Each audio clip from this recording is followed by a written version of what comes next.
তাদেরকে আমি শ্রদ্ধার সাথে তাদেরকে আমি স্মরণ করতে চাই। সংগ্রামী তাওহীদি জনতা, আমরা সুস্পষ্ট ভাষায় বলতে চাই, হেফাজতে ইসলামকে বিভিন্ন সময় দমিয়ে দেওয়ার জন্য চেষ্টা করেছে। স্পষ্ট ভাষায় বলতে চাই, বাংলাদেশের কোন কালো শক্তি, কোন পরাশক্তি হেফাজতে ইসলামকে দমিয়ে রাখতে পারবে না।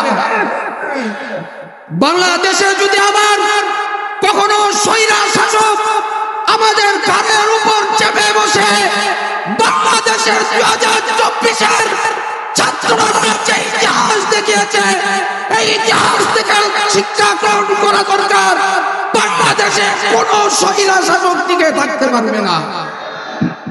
আমি আপনাদেরকে উদাত্ত আহ্বান জানাচ্ছি, আমরা দল মত নির্বিশেষে এই দেশটাকে ইনসাফপূর্ণ দেশ হিসাবে কায়েম করতে চাই।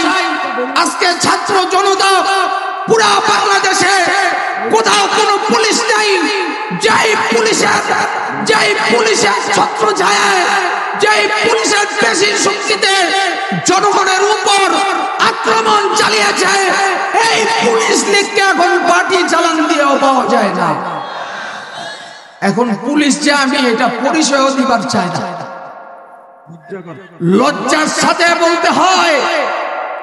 আগে প্রশাসন গর্বের সাথে বলতো, আমি বাংলাদেশের একজন প্রশাসন, আমি বাংলাদেশকে রক্ষা করার জন্য একজন রক্ষী।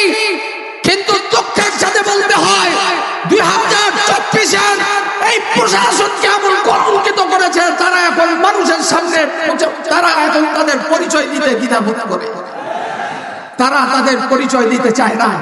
এই জন্য সামনে যে সমস্ত প্রশাসন আসবে তাদেরকে উদ্দেশ্য করে বলতে চাই, মানুষের গোলামি করবেন না, সরকারের গোলামি করবেন না, দেশ প্রতিষ্ঠার জন্য নিজের জীবনকে বিলিয়ে দিবেন। সব সময় মানুষ আপনাদেরকে স্মরণ রাখবে, ইতিহাস আপনাদেরকে স্মরণ করবে। এই জন্য আমরা সকলে কাঁধে কাঁধ মিলিয়ে এই দেশটাকে আমরা গড়ার জন্য চেষ্টা করি।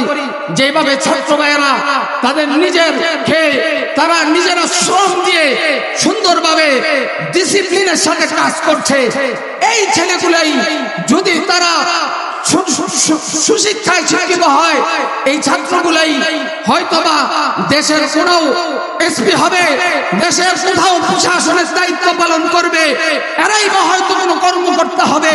কিন্তু দুঃখের বিষয়, কিছু কুরুচিপূর্ণ ব্যক্তিরা তারাই আমার এই সোনার সন্তানদেরকে খারাপ করে, তারাই তাদের চরিত্রগুলোকে খারাপ করার চেষ্টা করে। আমরা এই জন্য উদাত্ত আহ্বান জানাচ্ছি, ছাত্র সমাজকে উদাত্ত আহ্বান জানাচ্ছি, আমরা দেশের জন্য নিবেদিত প্রাণ হয়ে এইভাবে দেশটাকে সুন্দর করার চেষ্টা করি। ইনশাআল্লাহ সোনার বাংলা অচিরে আবার সোনার বাংলা হয়ে যাবে। আল্লাহ তাআলা আমাদেরকে তৌফিক দান করেন। নাসরুম মিনাল্লাহ ওয়া ফাতহুন করিব ওয়া বাশশিরিল মুমিনিন।